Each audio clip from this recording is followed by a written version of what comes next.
type of conversations do young parliamentarians have outside of Parliament? Well, we all basically represent the same constituents, which are young people. So we have the same focal agenda. So I think when we meet each other, it's a whole sisterly conversation about what we're going to do to change things that are not working out for us. So it's quite interesting that people might think that we're at each other's throats because we, I don't know, stigmatized to be at each other's throats, but we're actually quite, flexible, in engaging each other, in respecting each other's opinions and political ideologies as well. And Emma, is this type of interaction, is it sometimes met with suspicion in terms of like, what business are you having with somebody from LPM? What business are you having with somebody from PDM? Don't you know you're not supposed to be talking to them? Do you get that sometimes? Of course we do, Jonas, and we must understand that, change is a very uncomfortable situation, especially to people who've been accustomed to a certain way of doing things for a very long time, and one doesn't really blame them.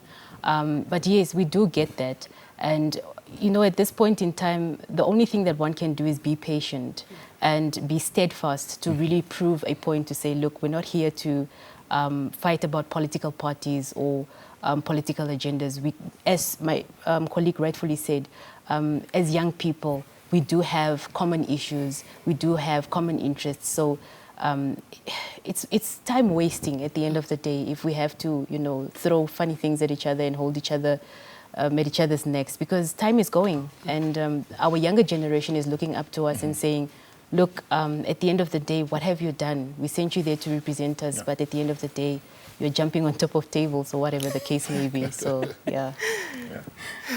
Adela? Well, yeah, it's the same. We really support each other in terms of also pushing motions. We discuss, obviously, outside Parliament, if we feel that there is something lacking in the specific motion that someone is pushing, we encourage each other to do better. But we also know that we are cognizant of the fact that we're young people and we have a huge responsibility towards the country and to Africa as large in terms of economic emancipation. So we ensure that we continuously talk, we correct each other, and it's respect. And of course, we do see tension that is built up by media as well, how they portray certain young people over the others, or they're trying to pinpoint two young people against each other, etc. But these are things that we overlook with time and maturing, and obviously advice from our leaders within the various political parties. Do you ladies feel that you, so far, have you had the intended impact? You, Emma, spoke about being a hothead, getting in there, and, trying to, make a difference. So far, Emma, do you feel that you're on the right track? Definitely on the right track, and I must state that I wouldn't have been on the right track without the support system that I have, both in Parliament and outside Parliament. The reality is, for me, I must state this, and it's something that I really think the nation also needs to be educated on. Unlike my two colleagues, they come from National Assembly, and I come from National Council.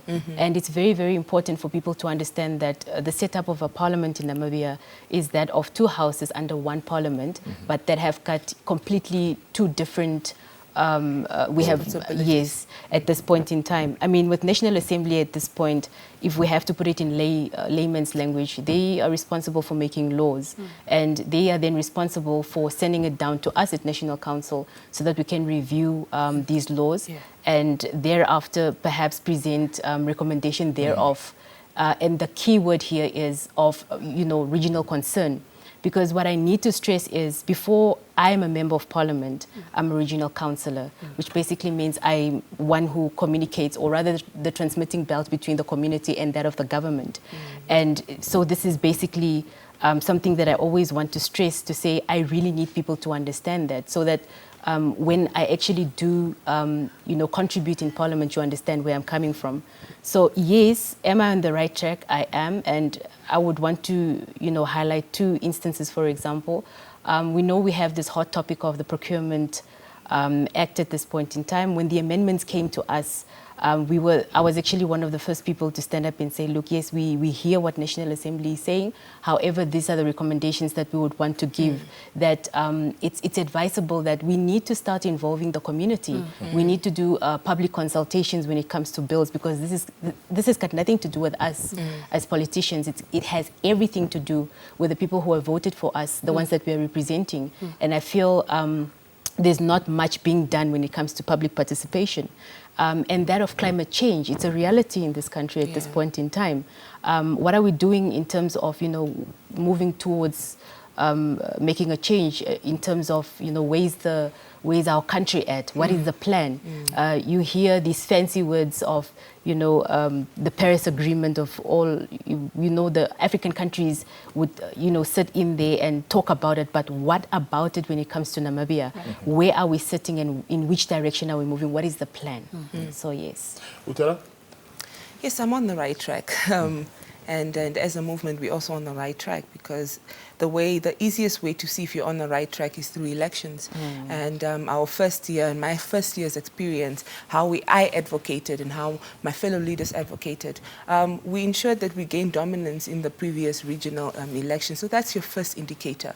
And I believe the system of America also has it when they have midterm elections, to sort of reflect on how people are viewing the certain power structures that talk on our behalf. So that was a great move to see that as a movement, as an individual, we are moving on the right track. I'm moving on the right track. Secondly, is also public participation. You see and you hear young people, you see elderly people come to you when we have our public consultations, whether it's through a political party banner or it's via Parliament. They see and appreciate the efforts that you make as a young person to advocate not just for young people's issues, but the elderly issues, especially if I can dive into it. We had a motion that was pro-poor, and we talked about really ensuring that people's lives improve, and that was the bills on the electricity and the water write-off, something that affects all of us, elders and young people. But you saw as we kept on engaging with people, this was what people wanted to hear. People just want development. They want their issues to be advocated for. And when they come to me and they approach and they say, look, you have done this right, you have done this wrong, you see it. And another third indicator is just within yourself. I see growth. I review and I watch old videos. I see the impact. What have I done so far as a young person? What are the issues and what is the impact, especially the education sector? I was one of the people who stood up and said, listen, Honorable Minister, this system is not making sense. Young people are going to be affected by this education system. What were the results? Well, it wasn't really transferred the way we wanted to, but the results happened. What happened? 80% of young people are now on the streets, failed within the system. Some of them had to go back, redo. And now you get to see that you're not trying to be political and you're not trying to fight unnecessary, but your issues are that you see and predict in the future, in the long run. And you see it happen. And if it reflects in society, and when people come back and say, look, listen, Honorable Motu, this is, we really need you on board. We need to talk. That is the impact that we want as young people. Right. Shemaine? No, it has been, I don't know, phenomenal in a way, because I found things already in momentum. And I think as a movement, we've already tabled motions that have been embraced collectively by the House. The motion on youth unemployment that was tabled by Ina Hengari, for instance. And we have a very robust nurse in making, which is Miss Honorable Winnie Mongo, who has tabled motions on dialysis and the mental health facilities and just the welfare of the entire country as a whole. And I think initially I had to just check the vibe. I had to just learn the atmosphere. And after, finding my ground in it, I've been engaging, I've been posing questions. It's just a matter of knowing where your strengths lie, and knowing that you can't just be engaging in all areas that are being debated on.